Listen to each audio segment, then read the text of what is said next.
선고를 합니다. 내가 말하기 전까지 이스라엘 땅에 비가 오지 않을 것이다. 그리고 3년 6개월 동안 비가 안 옵니다. 올 여름에 몇 개월 정도 비가 안 왔는데 나라가 쑥대밭이 됐어요. 저수지가 다 말라 비틀어졌어요. 농사가 직격탄을 받았어요. 몇 개월, 1년간 비가 안 온다? 나라 망하는 수준입니다. 그런데 3년 6개월 동안 비가 안 왔으니 큰일 났죠. 정말 죽기 직전이죠.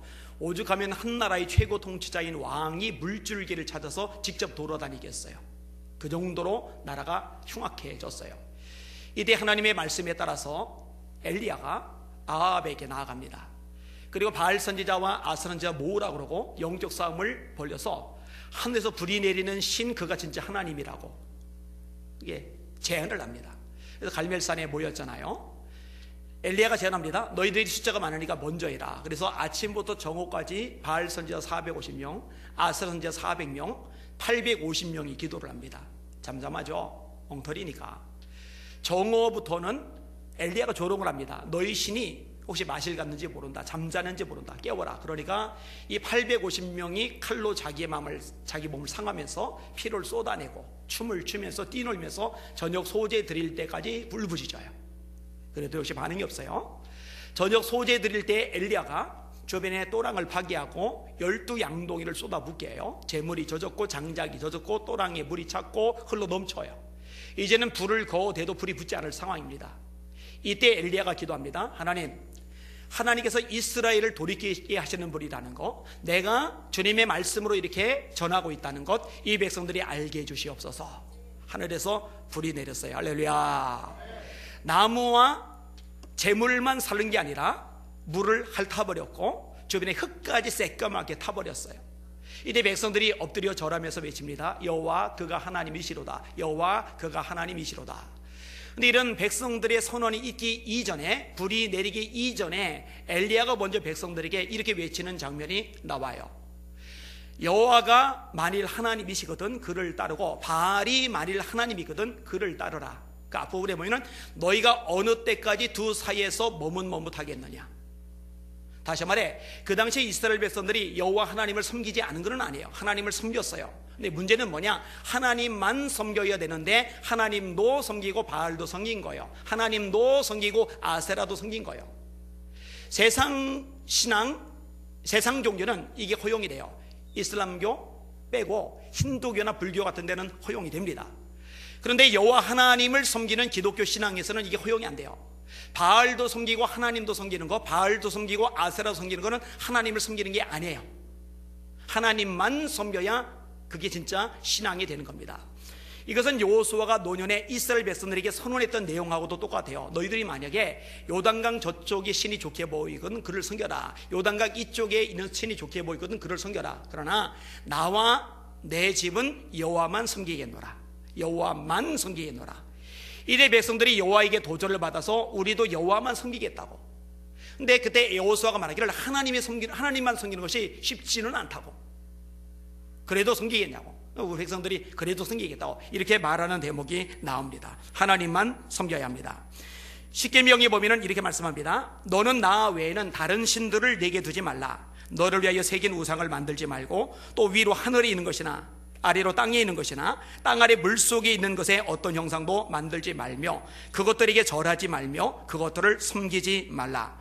나 네 하나님 여호와는 질투하는 하나님인즉 나를 미워하는 자의 죄를 갚되 아버지로부터 아들에게로 3, 4대계까지 이르게 하거니와 나를 사랑하고 내 계명을 지키는 자에게는 천대까지 은혜를 베푸느니라. 하나님 외에 우상 섬기지 말라는 거예요. 하나님만 섬기라는 거예요. 따라서 하나님 외에 우상을 마음에 두고 있는 사람, 이런 사람을 하나님이 쓰시는 적은 없어요. 하나님 말고 우상을 따로 섬기는 사람, 이런 사람을 하나님 축복하시는 적이 없어요.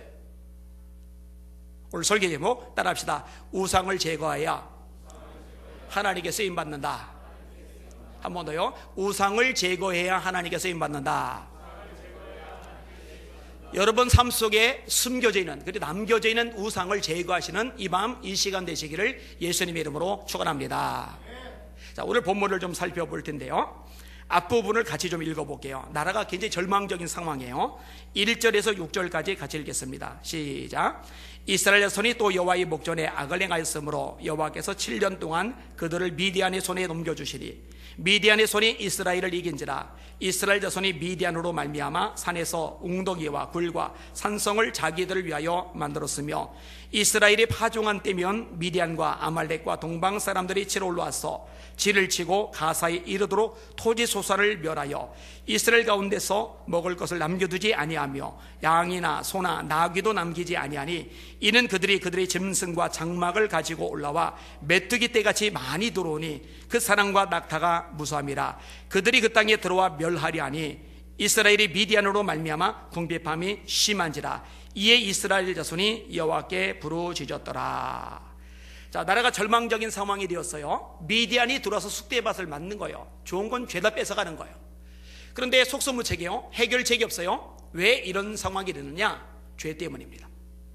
죄가 있으면 하나님이 돕지 않으시거든요. 죄가 있으면 하나님이 구원하지 않으시거든요. 죄가 있으면 하나님이 역사하지 않으시거든요. 이사야 59장 1절과 2절입니다. 여호와의 손이 짧아 구원치 못하심이 아니요 귀가 둔하여 듣지 못하심이 아니라. 너희 죄가 너희와 하나님 사이를 엮고 그 죄악이 그 얼굴을 가리워서 너희로 듣지 못하시게 함이니. 이렇게 하나님이 죄 때문에 심판과 징계로 고난을 주실 때는요, 인간적인 수단과 방법, 노력을 다 기울여도, 아이디어를 동원하고 인맥을 총동원해도 이 고난과 시련을 못 벗어납니다. 해결이 절대로 되지 않습니다. 해결책은 하나님의 마음을 돌이키는 것밖에 없어요. 그 하나님의 마음을 돌이키는 방법이 뭐냐? 하나님께 부르짖는 거죠. 그런 면에서 오늘 본문의 이스라엘 백성들이 탁월한 선택을 합니다. 7절 읽습니다. 시작. 이스라엘 자손이 미디안으로 말미암아 여호와께 부르짖음으로. 하나님만이 상황을 돌이킬 수 있는 유일한 분이시니까 그 하나님께 부르짖는 게 가장 지혜로운 일이죠. 이 부르짖는다라는 말은 입 다물고 조용하게 묵상으로 기도하는 걸 말하는 게 아닙니다. 이 부르짖는다는 것은요, 절규하듯이 밖으로 소리를 질러가면서 외쳐서 기도하는 것을 말하는 거예요. 여러분 절망 쪽에 빠졌는데, 정말 위급함 속에 빠졌는데 어떻게 조용히 있습니까? 가끔 가다 보면 맨홀 구덩이에 빠지는 사람이 생겨요. 남자보다 여자들이 좀 많이 빠지는 것 같아요. 기사 퍼센티지를 보면은. 근데 맨홀 속에 빠진 사람 누가 건져내 주지 않으면은 거기서 굶주려야 돼요. 옷도 갈아입을 수가 없어요. 볼 일은 또 거기서 어떻게 볼 거예요? 골치 아프죠? 근데 거기서 침묵으로 묵상으로 나 살려주세요, 건져주세요, 이렇게 하면 안 되잖아요. 소리 질러야 돼요. 물에 빠져 죽어가는 사람이 물속에 잠겨있을 때는 소리 못 내지만 목이 물 밖에 나왔을 때는 그때라도 소리를 질러줘요. 살려주세요. 그게 부르짖는 거잖아요. 예레미야 33장 3절의 말씀입니다. 너는 내게 부르짖으라.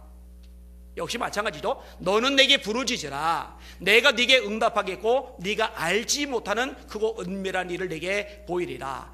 한국 교회는요, 원래 부르짖는 교회로 유명합니다. 선교사들 중에 어떤 분들이 본국의 보고서를 쓰면서 한국교회 성도들이 기도하는 모습을 보면은 무섭다고 보고할 만큼 기도가 뜨거웠어요.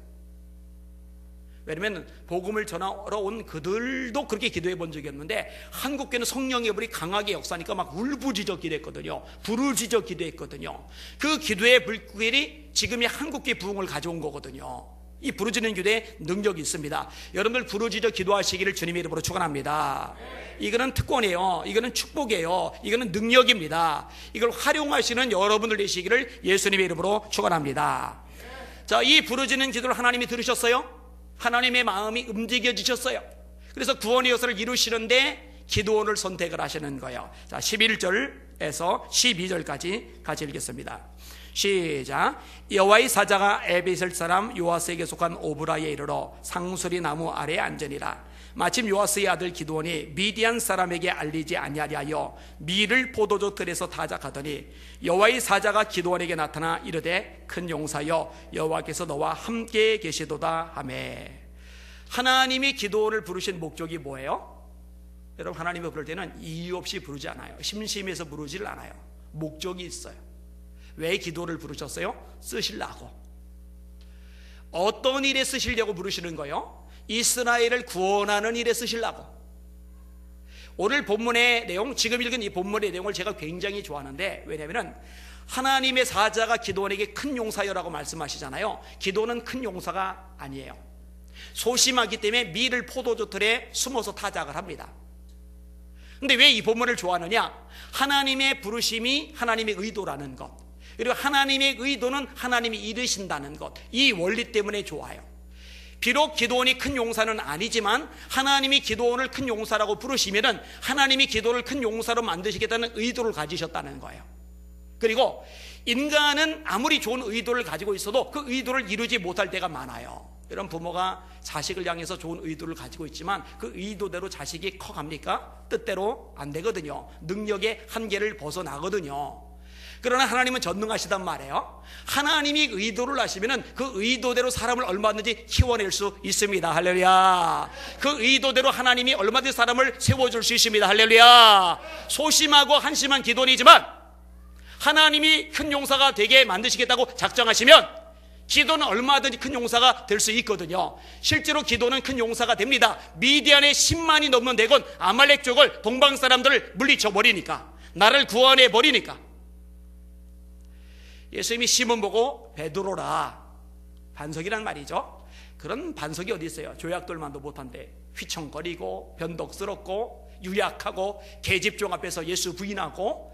그런데 진짜 이 베드로는 반석 같은 인물이 됩니다. 왜냐? 주님의 부르심이 있었기 때문에. 주님의 부르심은 주님의 의도이고 그 주님의 의도를 주님이 이루시기 때문에.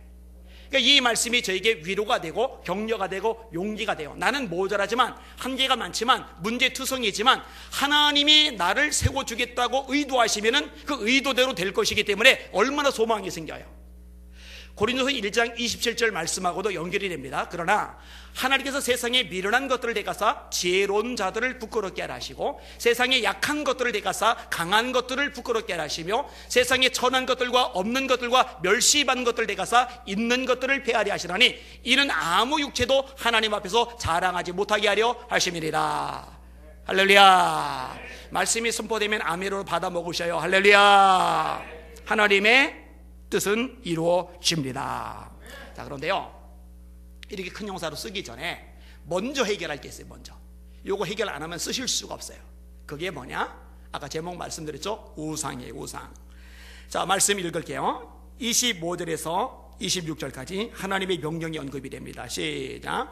그날 밤에 여호와께서 기드온에게 이르시되 네 아버지에게는 수소 곧 7년 된 둘째 수소를 끌어오고 네 아버지에게 있는 바알의 제단을 헐며 그 곁에 아세라 상을 찍고 또 이 산성 꼭대기에 네 하나님 여호와를 위하여 규례대로 한 제단을 쌓고 그 둘째 수소를 잡아 네가 찍은 아세라 나무로 번제를 드릴지니라 하시니라. 아멘. 이 지역 사람들이 하나님과 더불어 바알을 섬겼거든요. 아세라를 섬겼거든요. 이 우상이 기드온의 아버지인 요아스의 집에 있는 거예요.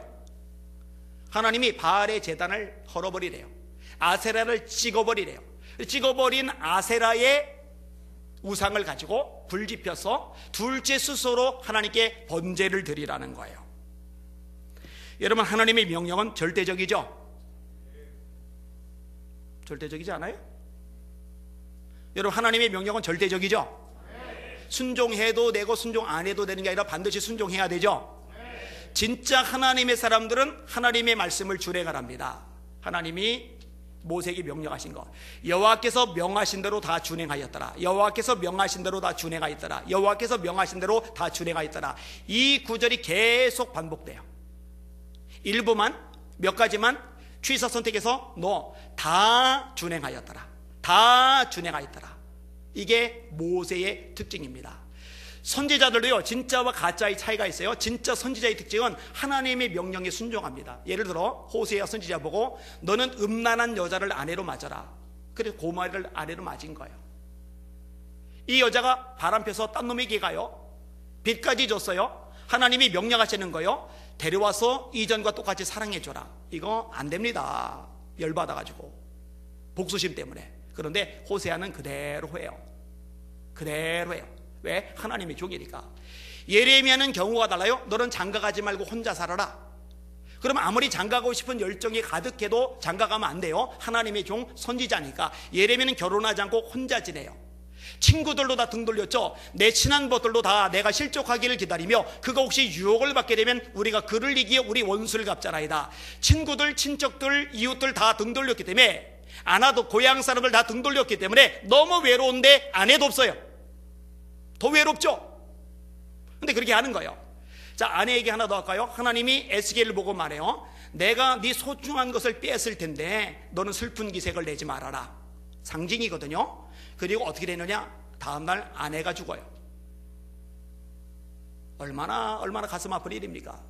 이게 무슨 얘기느냐? 이스라엘 백성들에게 소중한 건 성전이거든요. 이 성전을 하나님이 뺏으시겠다는 거예요. 근데 성전을 빼앗겼는데 슬퍼하지 못해요. 슬퍼할 겨를도 없어요. 이걸 상징적으로 에스겔이 보여주는 거예요. 자기 몸으로, 자기 삶으로 보여주는 거예요.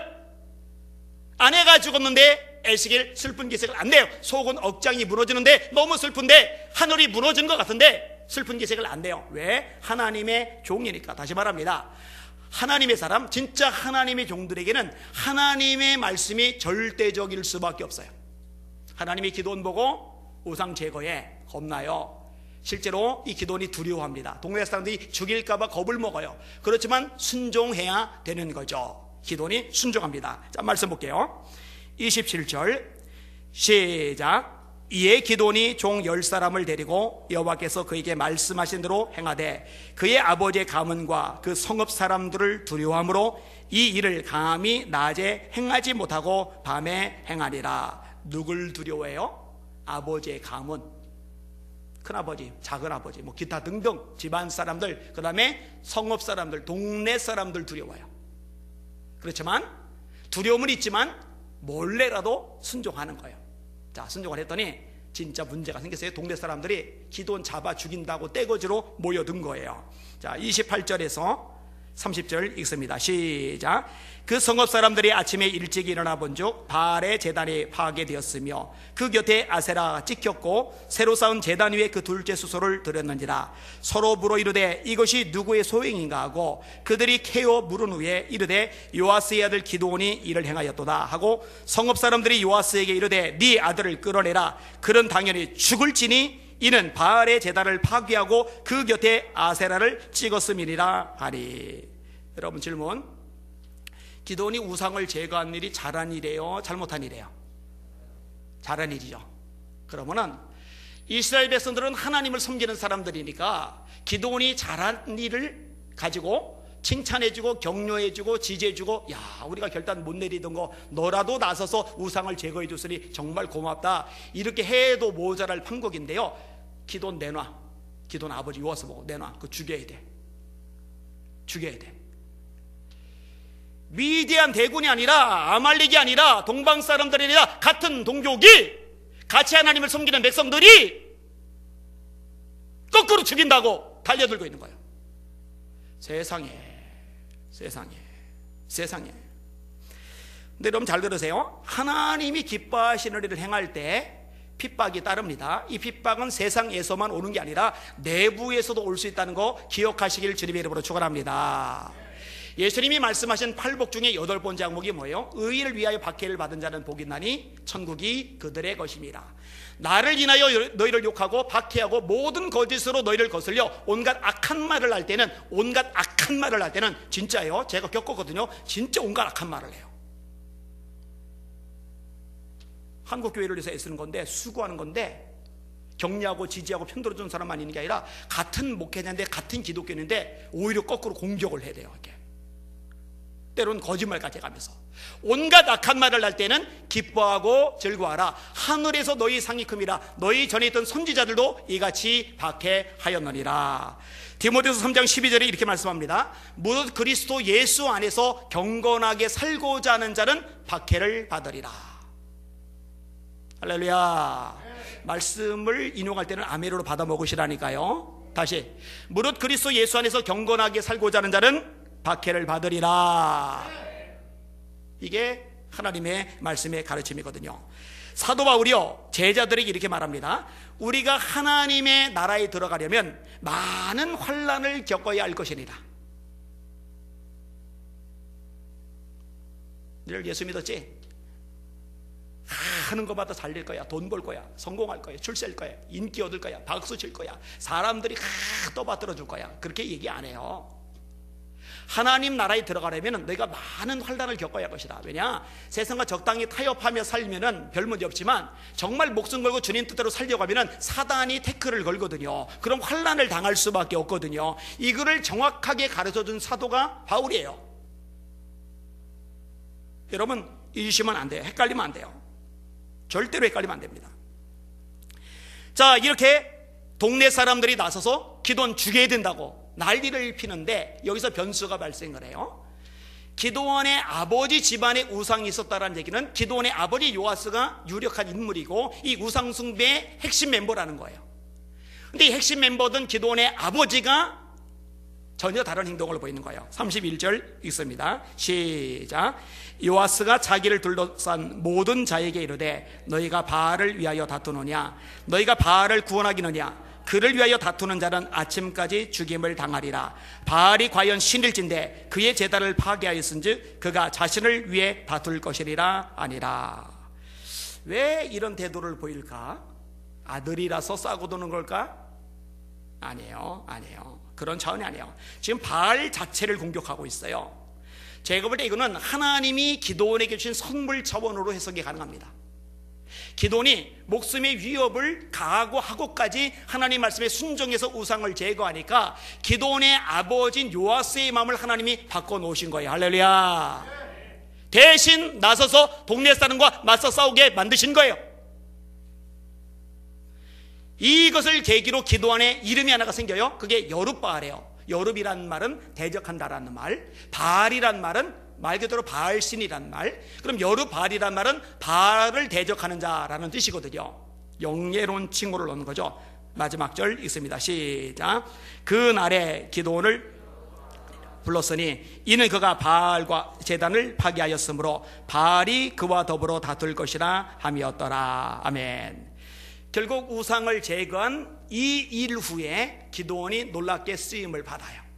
만약에 기도원이 동네 사람들 무서워서 자기 아버지 눈치 보느라고 우상을 제거하지 않았다면 그래도 미디안의 대군에서 아말렉 사람 손에서 동방 사람 손에서 이스라엘 구원해내는데 쓰임받을 수 있었을까? 장담합니다. 절대로 쓰임받지 못합니다. 우상을 제거해야만 쓰임받을 수가 있어요. 자, 그러면 우리가 제거해야 될 우상은 뭘까? 하나님보다 또는 하나님의 말씀보다 앞서는 게 우상이에요. 어떤 우상들이 있어요? 자, 몇 가지 얘기를 할게요. 첫째는 뭐니 해도 종교 자체죠. 수많은 종교들. 여러분 제가 분명히 말합니다. 배타적이라고 해도 할 수 없어요. 독선적이라 해도 할 수 없어요. 제가 분명히 말합니다. 그거 다 우상입니다. 우상 아니에요? 그거 다 우상입니다. 그거 다 우상입니다. 그거 다 우상입니다. 이슬람교 우상입니다. 불교 우상입니다. 유교 우상입니다. 산물교도 우상입니다. 조로아스터교 우상입니다. 다 우상이다. 여러분 구원을 얻을 이름은 예수 하나밖에 없다는 거 이거 헷갈리지 마시기를 주님의 이름으로 축원합니다. 사도행전 4장 12절입니다. 다른 이로서는 구원을 얻을 수 없나니 천하 인간의 구원을 얻을 만한 다른 이름을 우리에게 주신 적이 없으시니라. 요한복음 14장 6절에 주님이 말씀하십니다. 내가 곧 길이요 진리요 생명이니 나로 말미암지 않고는 아버지께로 올 자가 없느니라. WCC 강력하게 지지하는 정연경 교수 얘기 제가 여러 번 반복했어요. 이 여자가 이화여자대학교 신학과 교수예요. 이 여자에게 기자들이 물었어요. 예수님이 내가 곧 길이요 진리요 생명이니 나로 말미암지 않고는 아버지께로 올 자가 없다고 말씀하시는데 어떻게 생각하느냐고. 이 여자가 뭐라고 대답했느냐? 예수님이 실수하신 겁니다.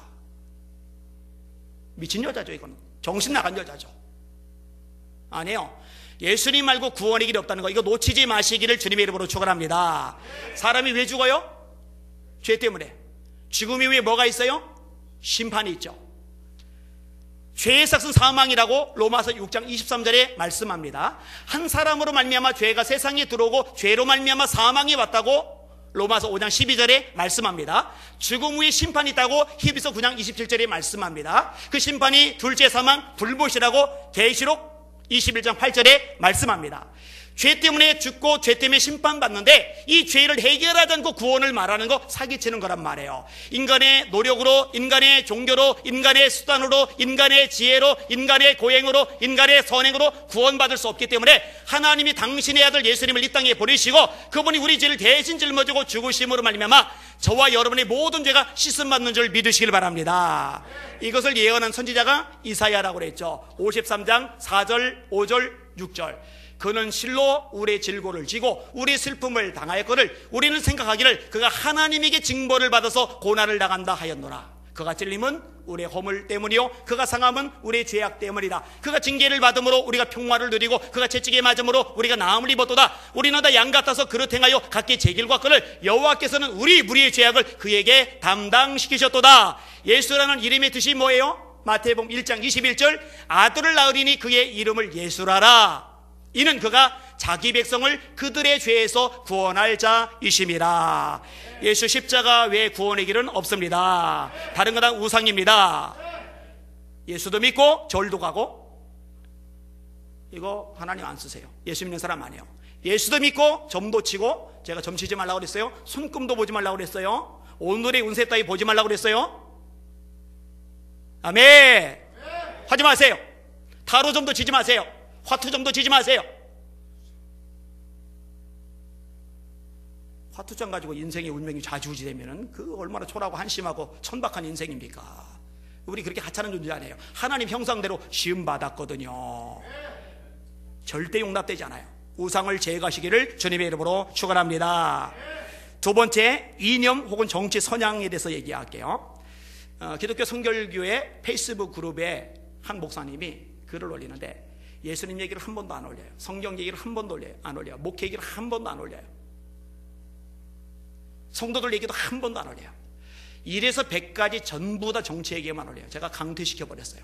이 사람은 정치가 우상이다. 제가 언급을 하고 싶은 게 있어요. 요즘 한겨레 신문이 아주 기독교를 작정해서 공격을 하고 있죠. 특별히 에스더 기도운동본부를 어마어마하게 공격을 해요. 그리고 에스더 기도운동본부만 아니라 기사 읽어보세요. 최근에 4개인가 올랐던데 여러분의 담임 목사인 안희환 목사를 아주 노골적으로 언급하면서 공격을 해대고 있어요. 제가 일부만 읽어드릴게요. 복수도 에스더 관계자들은 에스더의 대선 사역이 2012년에 즉흥적으로 이루어진 것이 아니라 전년도부터 치밀하게 준비됐다고 말한다. 에스더는 대선 한 해 전인 2011년 2월 UTD라는 이름의 비밀 모임을 결성했다. 이 모임에는 훗날 박근혜 대선 캠프 청년 본부장을 지낸 김상민 전 국회의원이 멤버로 참석했다. 에스더 관계자는 UTD에 통일의 그날을 의미하는 것으로 알고 있다며 박근혜 당선은 통일의 그날로 가기 위한 중간 기착지로 여겼다고 했다. UTD는 운동을 통한 북한 선교와 교회들의 연계 등을 목표로 제시했지만 실제 활동은 인터넷 여론 작업이었던 것으로 보인다. 한겨레가 입수한 2011년 2월 UTD 회의록을 보면 안희환 예수비전교 목사가 인터넷상에서 흐름을 먼저 만들기 위해선 뒷수습이 아닌 선점이 필요하다고 하자 김상민 전 의원이 한국대학교 오프라인 네트워크 1만 명을 목표로 하는 오프라인 조직을 강조하는 대목이 나온다. 인터넷 전문 용어를 대학별로 사전에 양성하자는 취지의 발언들로 해석된다. UTD가 뭐냐? Until the Day라는 말의 약자예요. Until the Day. 그럼 UTD가 비밀 조직이냐? 헛소리거든요. 비밀 조직 아닙니다. 에스더가 만들었느냐? 헛소리입니다. 에스더는 상관이 없어요. 미국의 최대 한인교회인 베델 한인교회, 거기 담임인 손인식 목사님 중심으로 만든 거예요. 그때 제가 미국 같이 갔었거든요. 제가 강의를 했었거든요. 제가 그 출발을 알거든요. 속속들이 알거든요. 에스더하고 전혀 상관이 없어요. 비밀 조직 아니에요. 완전히 오픈해놓고 시작했어요. 그 손희신 목사님이 뭘 하시던 분이냐? 미국이 북한 인권법을 통과시킬 때 핵심 역할을 하시던 분이에요. 통곡기도회라고 미국상에서 어마어마한 북한을 위한 통곡기도 모임을 이끌던 분입니다. 이분 미국에서 진짜 유명한 분이에요. 새빨간 거짓말이고요. 제가 직접 관이 안 됐으면요, 와, 이럴지도 몰랐겠어요. 이게 다 사기치는 거예요. 사기친 거예요. 이걸 가지고 또 김어준 요 사람이 방송에서 또 언급을 하더라고요. 그 내용이 많으니까 끊을게요. 할 얘기 다 했으니까. 이렇게 강조를 하고 여기에 등장하는 또 한 명의 중요한 가짜 뉴스 스피커가 있는데요, 그게 안희환 목사입니다. 이 안희환 목사가 동성애 관련해서 굉장히 열심히 활동하시는 분인데, 이분이 뭐라고 이야기하냐면 인터넷상에서는 흐름을 먼저 만들어야지 뒷수습을 해서는 안 된다. 난민 이슈도 그렇게 한 거죠. 네, 선점을 해야 한다, 이슈를. 이런 식으로. 그러면서 여기 보도 나왔던 거 제가 바쁘지만 몇 가지만 인용할게요. 메르스 에이즈 결합 슈퍼바이러스 창궐 우려가 가짜 뉴스라는 한겨레의 보도. 메르스 에이즈 결합 슈퍼바이러스 창궐 우려, 이게 가짜 뉴스라고 한겨레가 보도했거든요. 근데 가짜 뉴스가 아니에요. 메르스 에이즈 결합 슈퍼바이러스 창궐은 에이즈 관련 전문가가 방송에서 언급한 내용이며 에스더가 만든 가짜 뉴스라는 한겨레 보도는 허위사실이거든요.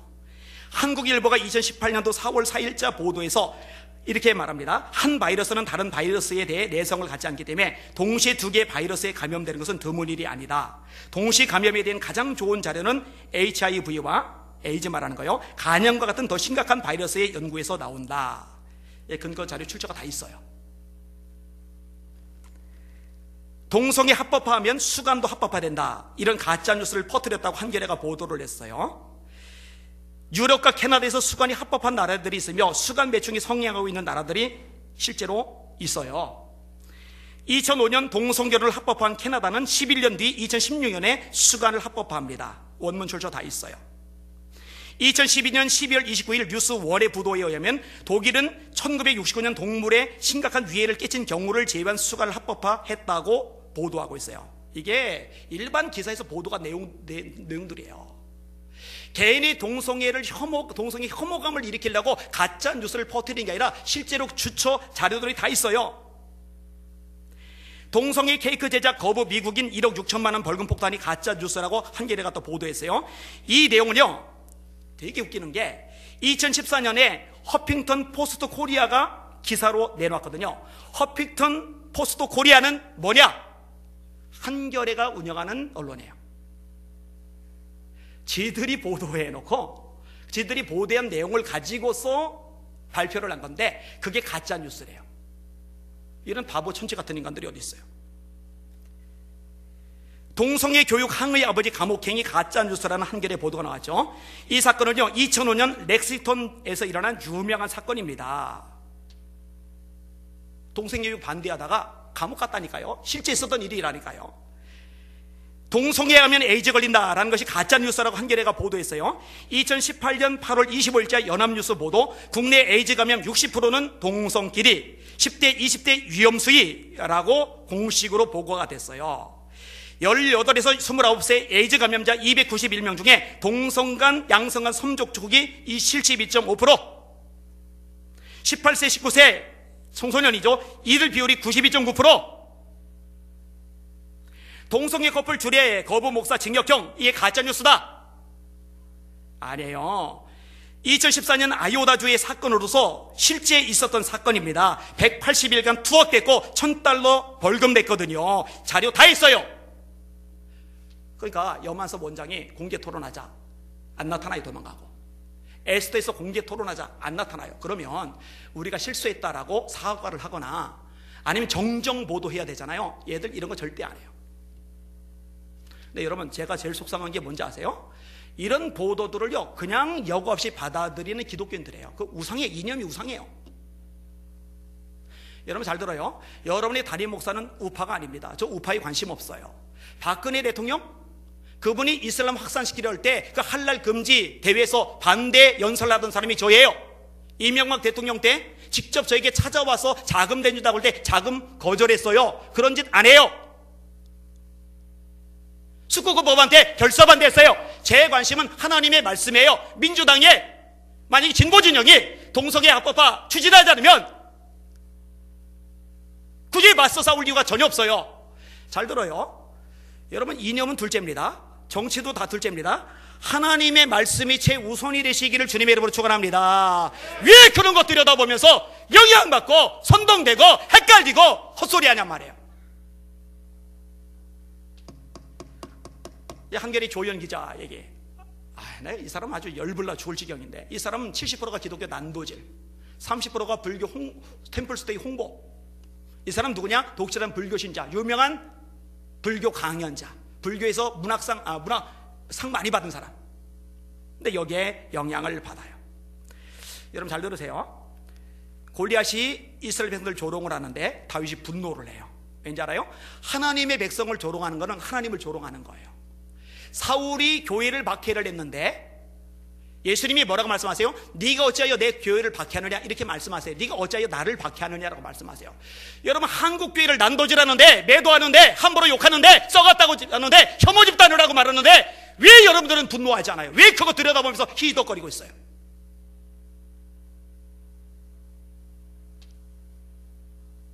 딴 걸 몰라도 적어도 교회를 함부로 대하는 거, 이거는 가슴 아파야죠. 분노해야죠. 할렐루야.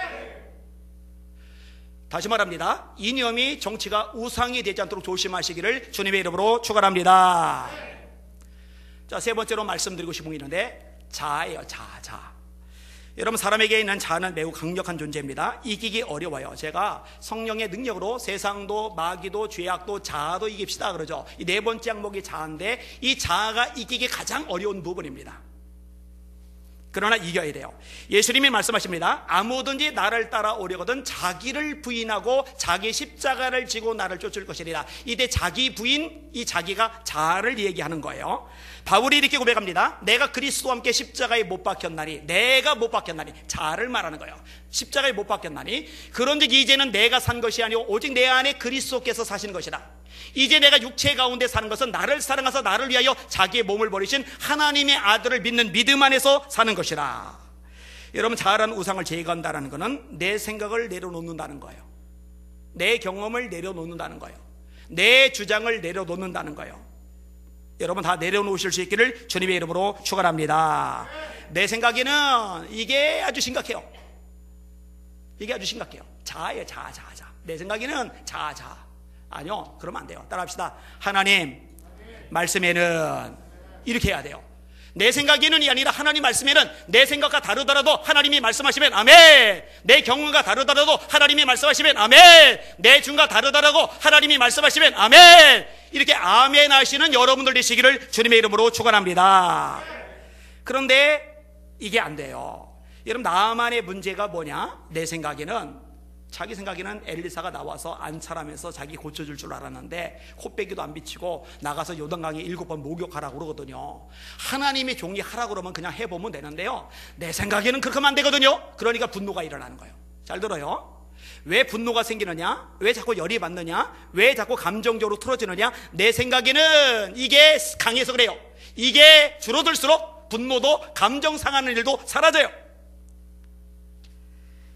나 말이 만약에 내 생각에는 이 분노 감정에 휩쓸려서 그대로 가버렸으면 몸이 썩어서 죽었을 거예요. 문둥병자니까. 그런데 내 생각에는 이걸 내려놓고, 자아를 내려놓고 하나님의 종의 말씀에 순종해서 요단강에 7번 목욕하니까 그 살이 어린아이 살처럼 깨끗해지잖아요. 다시 한번 따라합시다. 내 생각에는 이걸 내려놓자. 하나님의 말씀에는 여기에 순종하자. 설교가 뭐예요? 설교는 자기 생각, 자기 주장, 자기 경험, 자기 교훈을 말하는 게 아니에요. 설교는 하나님의 말씀을 풀어주는 거예요.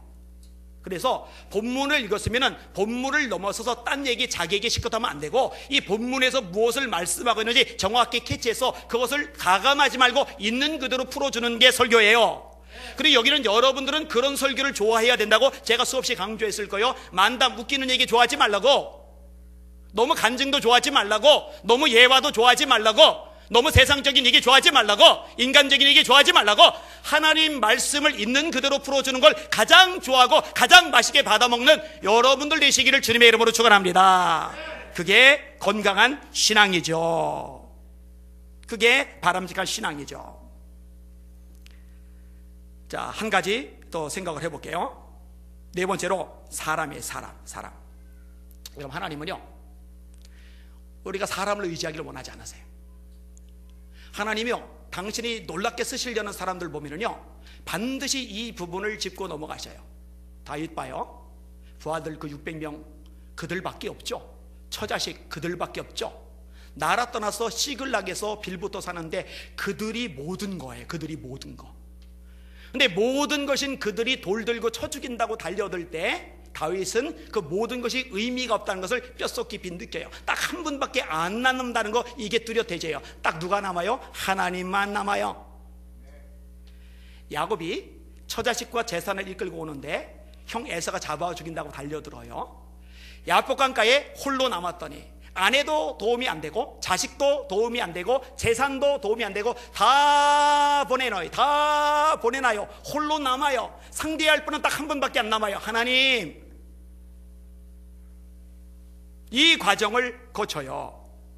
그리고 하나님이 쓰시는 거예요. 시편 146편입니다. 귀인들을 의지하지 말며 방백들을 의지하지 말며 도울 힘이 없는 인생들을 의지하지 말지니. 따라합시다. 인생을 의지하지 말지니. 여러분, 사람 의지하지 마세요. 여러분, 부모도 의지하지 마세요. 여러분, 배우자도 의지하지 마세요. 자식도 의지하지 마세요.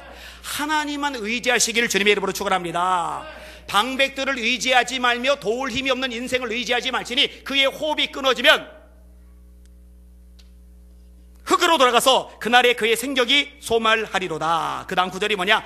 야곱의 하나님으로 자기의 도움으로 삼으며 여호와 자기 하나님에게 소망을 두는 자는 복이 있도다. 아멘. 아멘. 예레미야 17장에 말씀합니다. 여호와께서 이와 같이 말씀하시니라. 무릇 사람을 믿으며 육신으로 그의 힘을 삼고 마음이 여호와에게서 떠난 그 사람은 저주를 받을 것이라. 그는 사막의 떨기나무 같아서 좋은 일이 오는 것을 보지 못하고 광야 간조한 곳 건건한 땅 그 사람이 살지 않는 땅에 살리라. 그러나 여호와를 의지하며 여호와를 의뢰하는 그 사람은 복을 받을 것이라. 여호와를 의지하며 여호와를 의뢰하는 그 사람은 복을 받을 것이라. 그는 물가에 심어진 나무가 뿌리를 강변에 뻗치고 더위가 올지라도 두려워하지 않으며 그 잎이 청청하며 가무는 해도 걱정이 없고 결실이 그치지 아니함 같으리라. 제가 이 훈련을 진짜 많이 받았거든요. 그래서 제가 작년까지만 해도요, 이 부분은 제가 이제 완전히 넘어섰다고 생각했어요. 저 개척할 때도 목사님들 집안에 37분이나 계심에도 불구하고, 큰 교회 목사님들이 계심에도 불구하고 선교비 단돈 한 5만 원도 안 받았으니까, 누가 나 학교 다닐 때 학비 좀 대줬으면, 나 생활비 좀 대줬으면 하고 기웃거린 적이 한 번도 없었으니까. 근데 작년에 하나님께서 제게 목돈을 3차례 주셨어요. 하나는 최현석 선교사님 통해서 1,500만 원을 주셨어요. 하나는 아산병원 외과 과장님을 통해서 1,000만 원을 주셨어요. 또 하나는 권백진 집사님이라는 분을 통해서 1,000만 원을 주셨어요. 3,500만 원이 들어왔어요. 근데 그 중에 이 권백진 집사님이 주신 1,000만 원은 시인마을, 제가 시인마을 발행인이잖아요. 여기에 쓰라고 후원을 해준 거예요. 그러니까 아산병원 그거는 제가 뭐 마음 기울일 것도 없고, 최현석 선교사님 여기도 마음 기울일 것도 없는데요, 은연중에 제 마음이 이렇게 기울어요. 이렇게. 야, 내년도에도 시집 발행할 때 후원을 해주겠네. 그러면 앞으로 편안하게 이 문학 잡지를 발행할 수 있겠네. 이거 기독교와 세상사의 다리를 놓기 위한 문서 선교 차원으로 하는 건데, 아우 잘 됐다고 마음이 안심을 했어요. 요게 함정이죠. 이분하고 저거 연락이 두절돼 버렸어요. 그리고 당장 깨달음이 와요. 너 기웃거렸지? 제가 회개기도 했어요. 넘어선 줄 알았는데. 이번에 부산에서 김 장로님이란 분 만났다고 그랬잖아요. 유명한 피자점 주인이라고, 학교 한 군데다가 매달 2,000만 원씩 후원한다고. 저한테 건강에 보탬되라고요, 한 7, 80만 원어치 좋은 걸 보내줬어요. 그거 보내주고 나서 정신 차리자. 정신 차리자. 기웃거리지 말자. 기대하지 말자. 그러면 이분하고도 깨진다. 이게요, 생각보다 쉽지 않아요. 졸업한 줄 알았는데 아직 제가 졸업을 못한 거예요. 사람을 두려워하면 올무에 걸리게 되려니와 여호와를 의지하는 자는 안전하리라. 잠언 29장이 말씀이거든요. 여기는 여러분들 자식에 목매지 말고, 부모 너무 기대지 말고, 너 뭐 어디서 어떻게 누가 어떻게 이렇게 해줄 거라고 기웃거리지 말고 하나님을 바라보시길 바랍니다. 하나님을 의지하시길 바랍니다. 하나님 그걸 요구하시는 거예요. 인생을 의지하지 말라고 성경이 아예 노골적으로 말씀하는 거예요. 사람을 의지하고 혈육으로 힘을 삼는 사람 저주받는다고, 떨기나무 같다고, 좋은 일을 오는 걸 보지 못한다고 명확하게 말씀하고 계시는 거예요. 반대로 하나님만 의지하는 사람, 하나님만 바라보는 사람, 하나님을 신뢰하는 사람은 하나님이 책임져 준다고 약속해 주시거든요. 무엇을 먹을까, 무엇을 마실까, 무엇을 입을까 염려하지 말아라. 이거 하나님만 의지하는 거죠. 너희는 먼저 그의 나라와 그의 의를 구하라. 그러면 이 모든 것을 너희에게 더하시리라. 이 말씀을 경험하시는 복 있는 여러분들 되시기를 예수님의 이름으로 축원합니다. 정리해 볼게요. 우리가 제거해야 될 우상들이 있는데, 종교, 이념, 정치, 자아, 사람, 그 외에도 물질을 둘 수도 있겠고, 어쨌든 하나님보다 더 영향을 내가 받거나 말씀보다 내가 더 휘둘리는 그 어떤 것이라도 우상인데 싹 다 제거해 버리시기를 예수님의 이름으로 축원합니다. 그리고 승리자 되시기를 예수의 이름으로 축원합니다. 아멘. 오늘 굉장히 중요한 메시지를 전했어요. 마음에 깊이 새기시고 해결하실 수 있기를 주님의 이름으로 축원합니다. 그리고 지금 언급한 것 외에도 뭔가 말씀보다 하나님보다 내게 영향을 더 미치는 존재가 있다면 그거 잘라내는 작업, 가지치기 작업을 이 시간에 해나가세요. 그게 여러분을 쓰임받게 만드는 중요 요소가 될 겁니다. 자, 마지막 따라합시다. 우상을 제거해야 하나님께 쓰임받는다. 우상 제거하셔서 쓰임도 받으시고 능력도 경험하시기를 예수님의 이름으로 축원합니다. 찬양같이 하겠습니다.